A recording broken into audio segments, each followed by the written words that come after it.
going to start us off, but this is intended to be an open-ended discussion. So I'm hoping this will just be a conversation among veterans of the top-to-bottom review, and then another study that was inspired by the top-to-bottom review in Ohio called EVEREST. The top-to-bottom review was the first official opportunity that technologists were given to get privileged access to a voting system, including looking at the source code and with the promise of being allowed to publish results unedited and without the approval of the vendors. And that was a hugely important opportunity. So I got a call from David Wagner, who's a professor at UC Berkeley, who was leading the source code review of the various systems in California. And he asked me if I would be interested in leading one of the specific systems review, coming to Berkeley, sitting in a lab over the summer, and leading a team of graduate students who would examine the source code, in my case, for the Sequoia voting system. And I thought about this a lot. I said, well, you know, what if we don't find anything? And that was my biggest concern. You know, what will, you know, we know there are things wrong with these systems, we know there are problems, but they're giving us only, they're giving us only something like 8 weeks, and we have to, including the time required to write a report. What if that's not enough time to find all the vulnerabilities? And, David said, well, we're going to find plenty of vulnerabilities. And, I said, yeah, but what if we don't? And then we'll have this, experts have looked at this system and not found anything. What do we conclude from that? And and that's a significant risk. Now, I was convinced after a while that it was very likely that we would find interesting things. There would be interesting things to say. And so I agreed to take the risk. I think today, if we were holding this, systems have gotten a little bit better. And it might not be sufficient time to do a comprehensive review of a voting system in which you'd be able to say, okay, here's some top-level things that need to be fixed. But at the time, these were early systems. We knew they had been rushed into production. We thought it was, likely that there would be things that we would find. Almost immediately after we published our report, I said, thank God I get to retire from election systems. I've done all the work I'm ever going to do on this. And I got a call from the Secretary of State of Ohio saying, we really loved the California top-to-bottom review, but that didn't include all of the voting systems used in Ohio. Why don't you do it again? In this case, I led a team that looked at the ES&S hardware that was used in Ohio.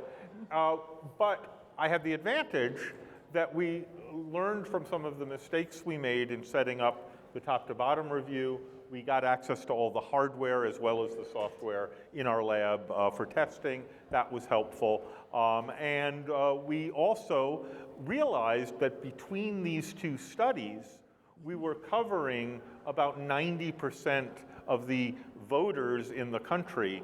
We were reviewing the election equipment that they were using.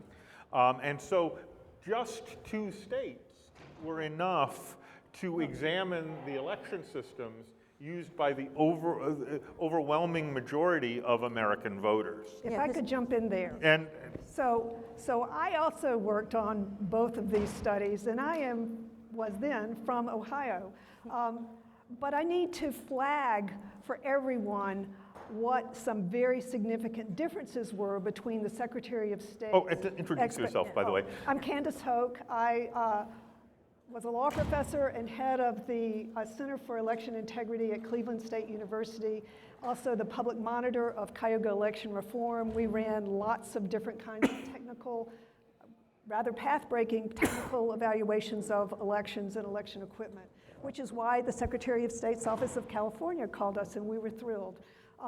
But because I was working with the Secretary of State's Office of Ohio in the midst of, as well as after the TTBR, there were some distinctive differences in expectations that I want to flag for you because they are almost shocking, and I'm not even sure you knew. So the Secretary of State in Ohio wanted the complete final edit of all scientific reports, but also to keep the scientists' names on them so that they, and then to put an NDA on all the scientists so that they could not reveal that anything had been changed, and she could have these reports come out exactly the way she wanted. Yeah, and we didn't go for that. And I was sort of the go-between and the legal rep to try to make sure. We lost months of working time because of that. Right. The second thing, though, that she wanted was she did not want any vulnerability reported whatsoever unless there was a quick and complete fix, mitigation. And therefore, but that also was not going to be reported to the public. So just think of what these reports would have looked like. Everything that was wrong, we found, and we can fix them. You can trust your elections, go forth and be happy. And the Secretary of State's office in Ohio did not like that I stuck up for the scholars, and as Matt knows, I ended up being fired just as the report or the study went into effect because I was insufficiently loyal. So, but you fought for us, and we were so grateful because the ES&S project. You need to introduce yourself. Oh, I'm Sandy Clark, and I was a grad student under Matt, and one of the people that worked on the EVEREST project on the Ohio one, and it took so long for the negotiations, and Matt wouldn't let us sign anything until we'd gotten the right to publish, and every single vulnerability we found. We agreed to put the actual POC exploit in an appendix that just went to the election officials, but every single thing we found we published. But we lost 12 weeks of time that we were going to have to work, and we had 700,000 lines of code. The initial ballot design systems all the way up to the scanners and the tally machines. And so we couldn't do an actual security audit of this stuff. We basically said, okay, if I'm a poll worker and I get these things dropped off in my driveway 3 days before the election, how do I get my person elected? And everything we thought of worked. Every single, and this, it's unbelievable because we're not very good. We're not lead hacksaws. We were apprentice professors. And it didn't matter. Everything we thought of, oh, can I put my own malware on this? Can I get that malware to go back and reinfect the systems that are going to create the next election? Everything worked. So may I? Please introduce yourself. Yeah, I'm Deirdre Mulligan. I'm a professor at Berkeley in the School of Information. At the time of the top to bottom review, I was a professor at the law school, so I'm a lawyer by training. And I want to do two things. I want to step back. One, because of the time we're in when research funding is so under assault, that I think it's important to acknowledge that the National Science Foundation had funded a center, Accurate, which several of us were part of, to look at, in an interdisciplinary way, the accuracy, security, reliability, integrity, privacy of voting systems and of electronic voting systems. And that meant that when Secretary Bowen was looking for people to do this work, there was an interdisciplinary group of people who were really already working together and who were very invested in doing this work. And that research investment yielded things like software independence, risk limiting audits, and other things that have been an enormous benefit to the public across the country. And I just want to emphasize the importance of public investment in research. Second, Secretary Bowen kind of downplayed. It was like a rather like, and then I did this, and then I did this, and I just want to like put a real marker down that what she did was visionary, right? We have not had, think about everything in state, federal, local government that is being automated today. All of the automated decision-making systems, all of the generative AI, all of the technology that is being brought into public services that is not getting one whiff of the kind of scrutiny. We don't have standards for much of it. We do not have independent teams. We do not have contracts with universities and city, state, or federal governments that allow people to come in and do the sort of tough review that's required if we both want trustworthy systems, and as Matt, I think, really put a very fine point on it, systems that the public will trust. And I just want to say that there has never been a more important time to hold up this visionary work and to say this is the model that we need to be adopted if we actually want to make sure that we get technology that serves public purpose and that people really want to trust. And so I want to thank you and also thank the National Science Foundation for viewing the role of research as being delivering big things for the public. So I just wanted to put those down. I would definitely agree on that, that in case it wasn't clear, Deborah Bowen's project, the TTBR, had total integrity. I mean, the integrity of the scientific product was number one. It had to be trustworthy by the public and by her, and she wasn't going to fiddle in it. Think about that from a political standpoint, because there's so many political leaders who would want to make sure the product meets their political goals. So that's something else we need to recognize as being extremely important as a standard for going forward for anyone else who wants to carry forth this work. But I'd also like to clarify something else. The Texas people, I just praise you for what you were doing. But I have to say, when this work was beginning, the world was different in ways you would not even conceive of. And I want to clarify what some of those ways were. Election officials nationwide believed that and had been told and taught that election machinery, and that was their terminology, election machinery was not computers, and that computer science and computer security had nothing to do with their election machinery. Yeah. And so all these people who were clamoring about the problems from a computer security standpoint didn't understand elections, all the steps that the election officials took to make sure that the elections would be secure and accurate. And so there were these two different worlds, and they had two different sets of nomenclature and expectations, and so the vendors, to a great extent, had already, they were in charge of training election officials to a great extent. NASED, the National Association of Election Directors at the time, was very close with the vendors. They were in charge of the certification standards, the testing labs, and all of the reports were secret at the time that the TTBR was convened.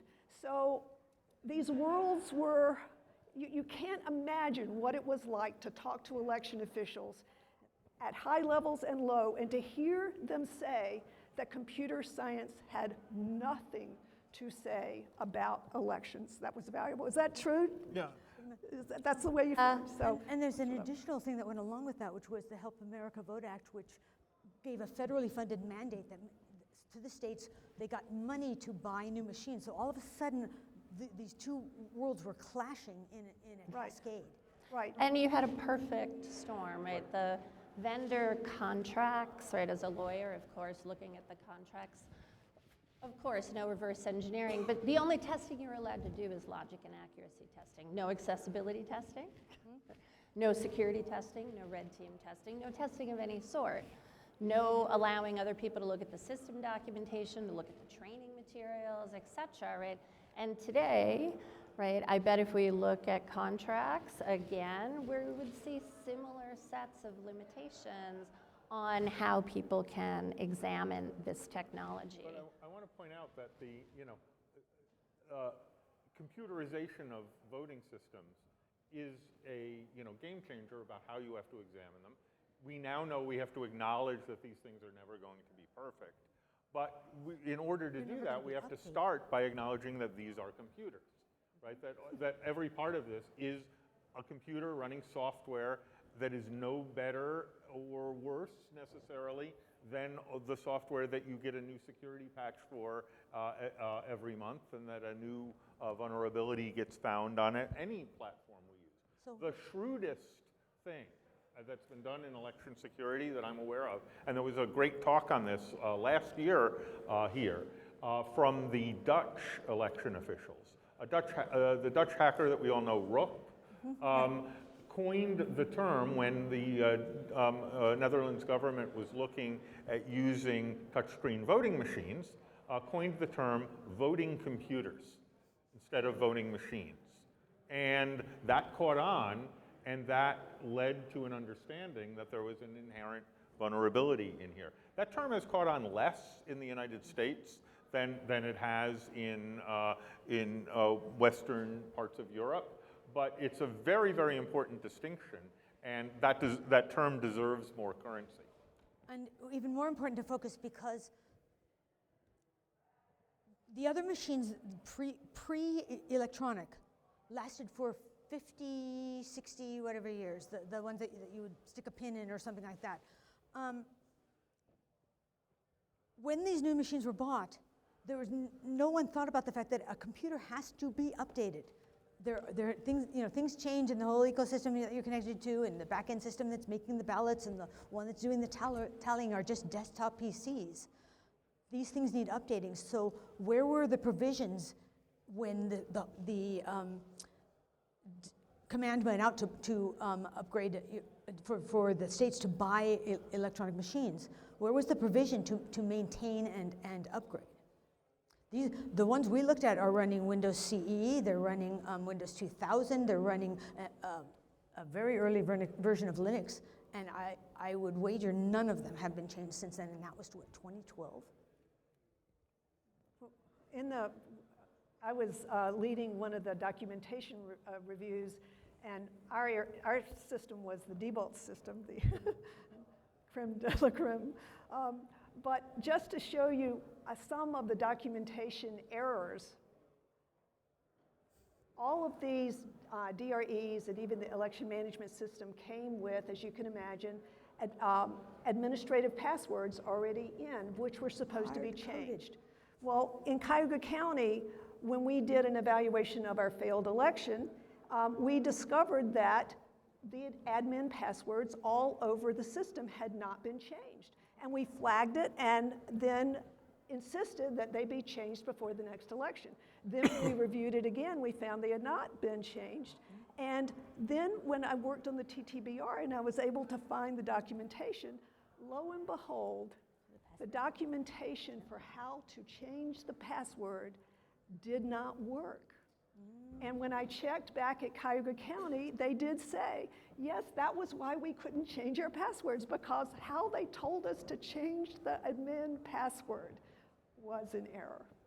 Can you believe that? So, well, we also found one, just by running strings on it, that they'd hard-coded a password, and the comment said, we hard-coded this so that hackers couldn't use it. There are two big lessons, I think, for folks who care about the integrity of public systems that I took away, in addition to the need for testing and evaluation.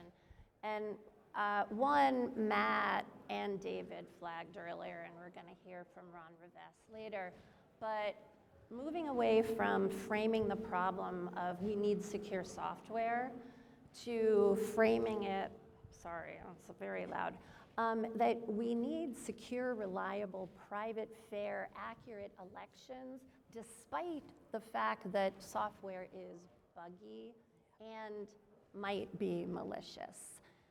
Changes the envelope of what we're evaluating. right. And it also really emphasizes architecture, not just code. And I think that was an incredibly important takeaway that should shape the way we approach all systems.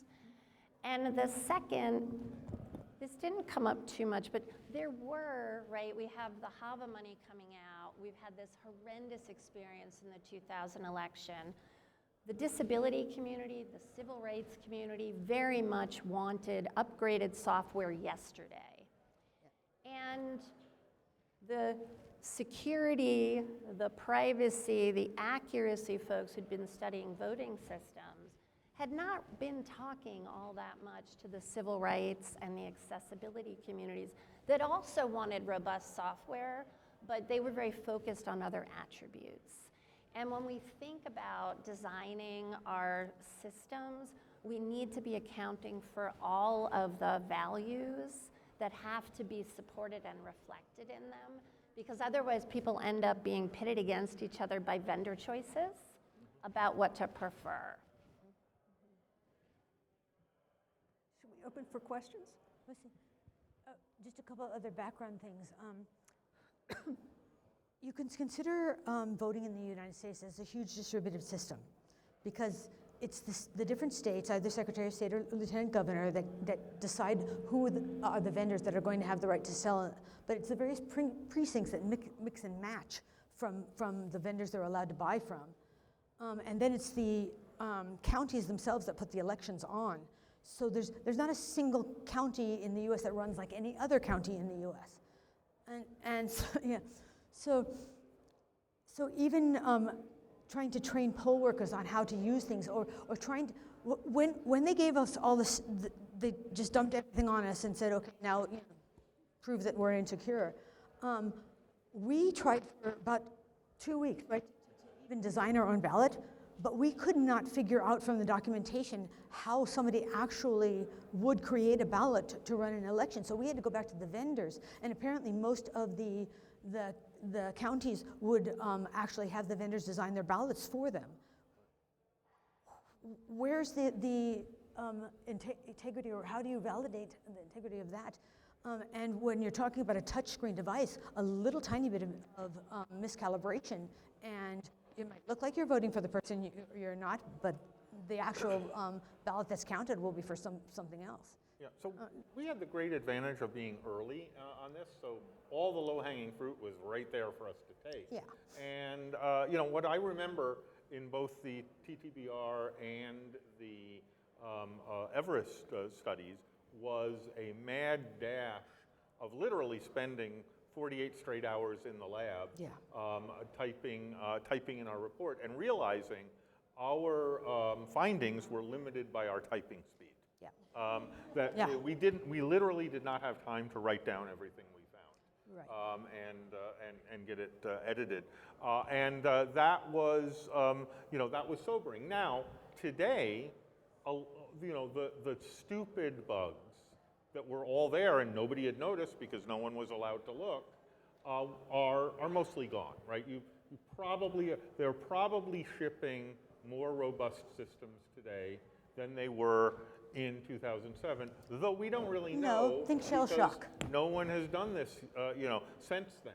But I think it's possible. Well, no, we got backward compatibility. Yeah, No way. right. No. Well, it's possible that the dumb bugs have been fixed, but that leaves the subtle bugs, right? And those are the ones that are going to take less than, that are going to possibly take more than a group of grad students with nothing better to do over the summer and 8 weeks locked in a room. We might not find those, right? But someone who's actually interested in compromising an election isn't nearly as constrained as we were. So this chase the last bug method Approach, yeah. is essentially obsolete. Yeah. At this point. But if you had a couple million and you wanted to get your person elected, where's the best return on your investment? Advertising? No. Hire some kids in Eastern Europe. Right. If you're not on the microphone, you're not asking your question.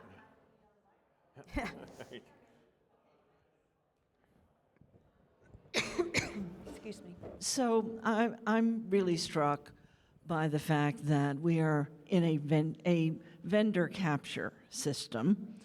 Really what I've been hearing is that it's very dependent on what the vendors are willing to do.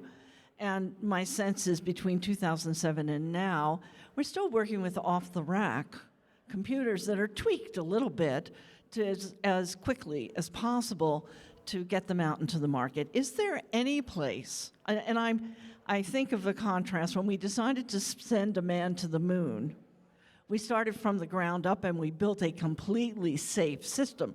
Let's not go into the privatization now. But at least there, the goal was we will get the best and the brightest and we will build something from the beginning to the end that we know we control and we believe is as safe and excellent as we can make it.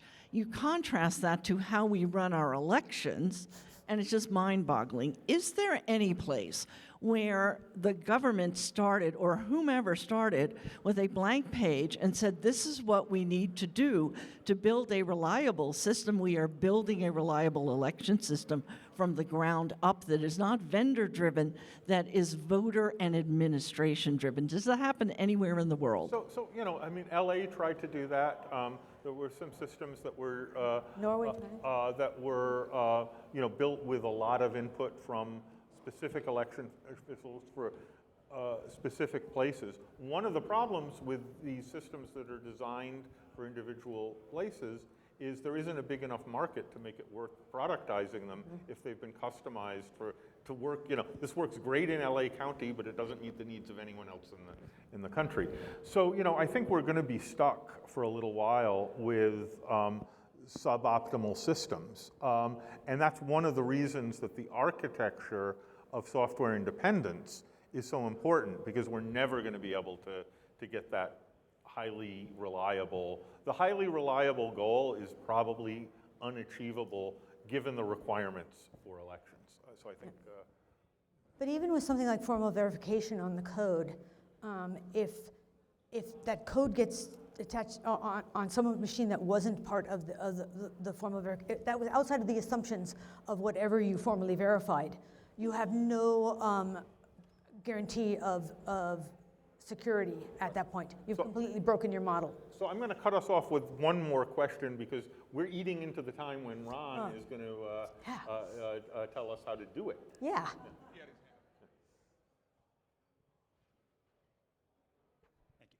I just wanted to ask, I agree software independence is critically important, and I think that's a major part of why it was included in the new voluntary voting system guidelines. Do you view, obviously standards are an imperfect process, but do you view, you know, the VVSG 2.0 and forward and the new systems that are being certified to that as manifestly better than the systems you were analyzing 20 years ago? Are you going to go on the record? I mean, everything's better than what we were looking at in 2007. I mean, but you know, the question is not whether we've improved. Of course we've improved. The question is whether or not we have both trustworthy and trustable elections, right? And I think software independence makes the burden on the hardware and software less stringent, and that's what you know, that makes it more achievable.